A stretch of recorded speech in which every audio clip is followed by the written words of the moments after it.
Sampurasun, salam sejahtera kanggo sadayana wargi-wargi di mana wae ayana. Mugia bahagia salawasna. Assalamualaikum warahmatullahi wabarakatuh. Sadayana puji kagungan Allahu Rabbul Izzati nuges ngajadikeun sagala anu aya, nuges ngajadikeun anu nyararata, sinareng urang sujud syukur nganuhunkeun kana kudat sinareng irodatna dina sifat nu nyarengan di urang sadayana. Dina ieu kasempetan di saung wangkongan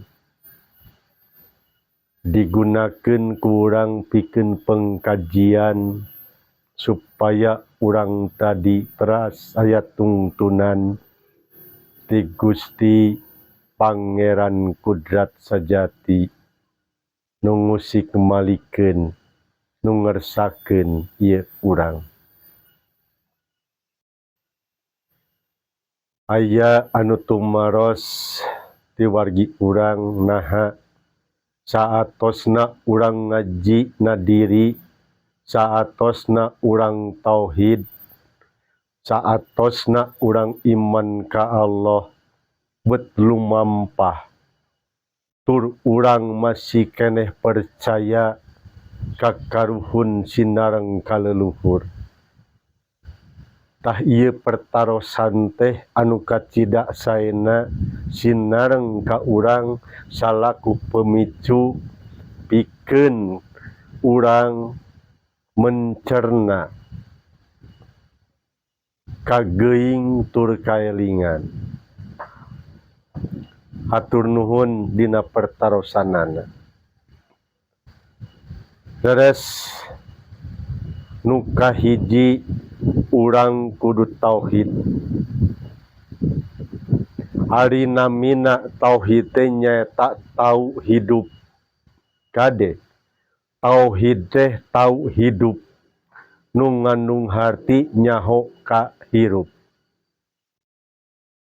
Ngan urang moal paham jeung ngarti ka ieu hirup lamun urang tadi teu ngaji heula diri, teu mengenal heula kana diri. Sabab bakal bisana urang tadi kana lakon hirup di mana urang geus memahami jeung geus mengenal kasajatining diri urang anu ngabingbing, anu ngarahkeun, anu nyambungkeun. Leres dina parentahna agama yen urang teh kudu apal ka diri sangkan apal ka Gustina.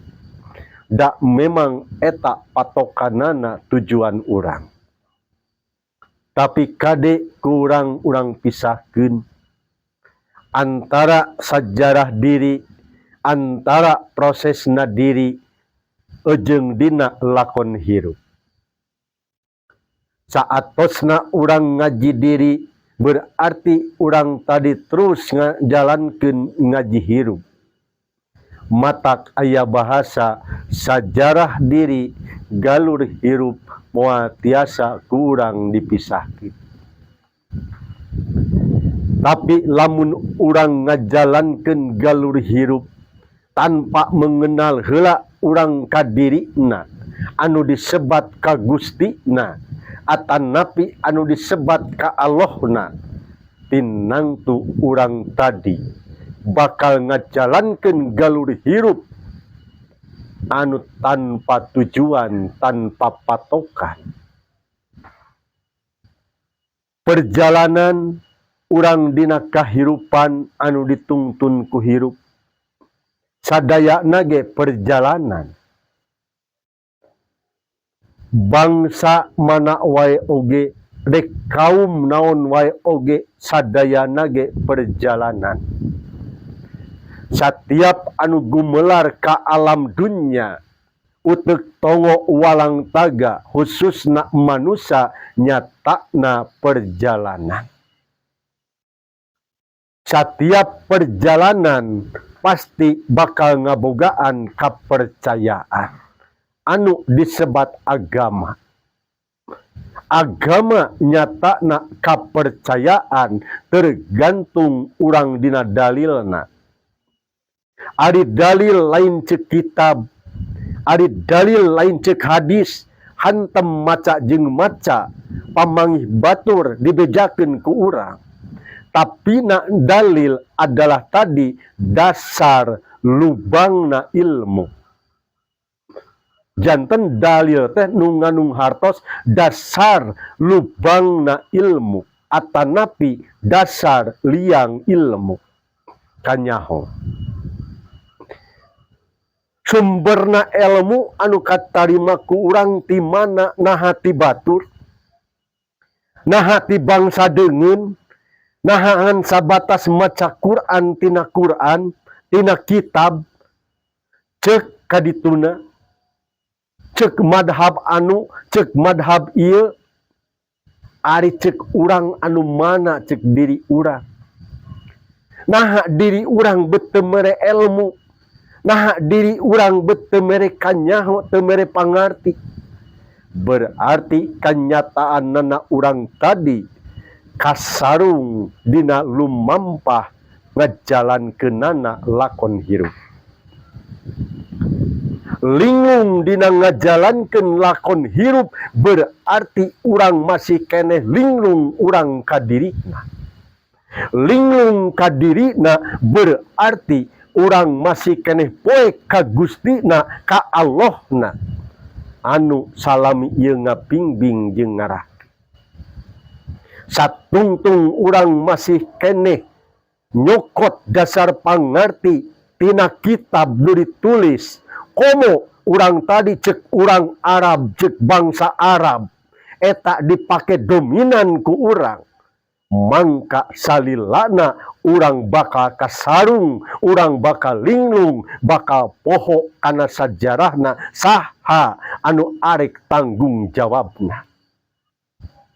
Tah ti dieu dulur-dulur nu di mana wae ayana. Sabab urang kudu eling. Hartosna eling berarti tadi urang kudu paham saha diri urang,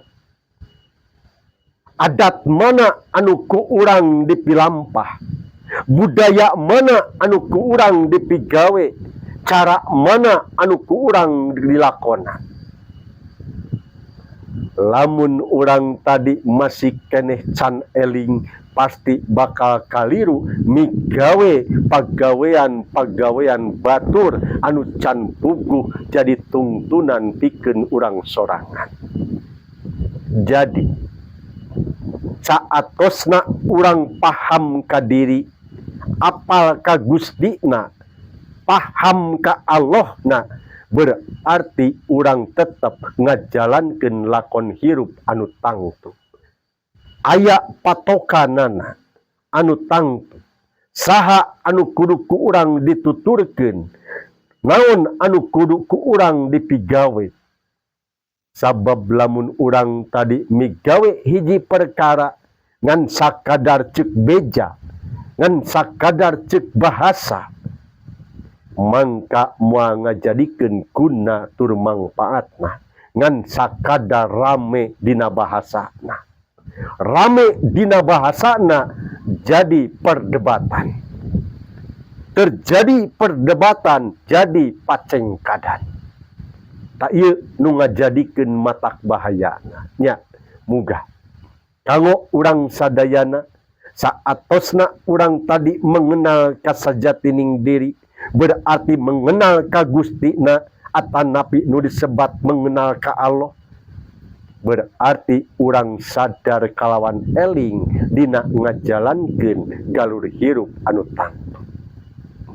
Kade urang ulah nyusul-nyusul hirup leluhur nu aya di gunung. Urang ulah ngudag-ngudag hirup na karuhun anu aya di pangjaratan. Sabab yakin nyata na leluhur geus nyata. Mana nyata na tah ieu sinarna panon poe, gelebugna angin, ngalirna cai, ngamparna bumi, eta nu disebat leluhur anu pasti. Jadi supados urang ulah linglung anu disebat leluhur nyatana panon poe, angin, cai, bumi. Eta leluhur teh nya matak urang kudumi eling kalawan eling kana asa jeung bakal urang. Sabab heula keneh meureun tadi seuneu tibatan urang, heula keneh angin tibatan urang. Lamun urang tadi teu lilir jeung teu eling ka leluhurna, mangka anu opat ieu anu bakal nakonanana, anu bakal mere bebendonna, kabanjiran, nya kasapu angin, kaduruk ku seuneu, jeung ingeungna bumi. Naon sababna? Sabab bangsa poho kana budayana sorangan, mopohokeun ka leluhurna. Sakitu dina ieu pangeling-eling muga sing janten mangpaat jang hidep anu masih keneh nampi kalawan anu masih keneh muka hatena nya ieu sing aya mangpaatna. Sakitu sampurasun. Wassalamualaikum warahmatullahi wabarakatuh. Waalaikumsalam.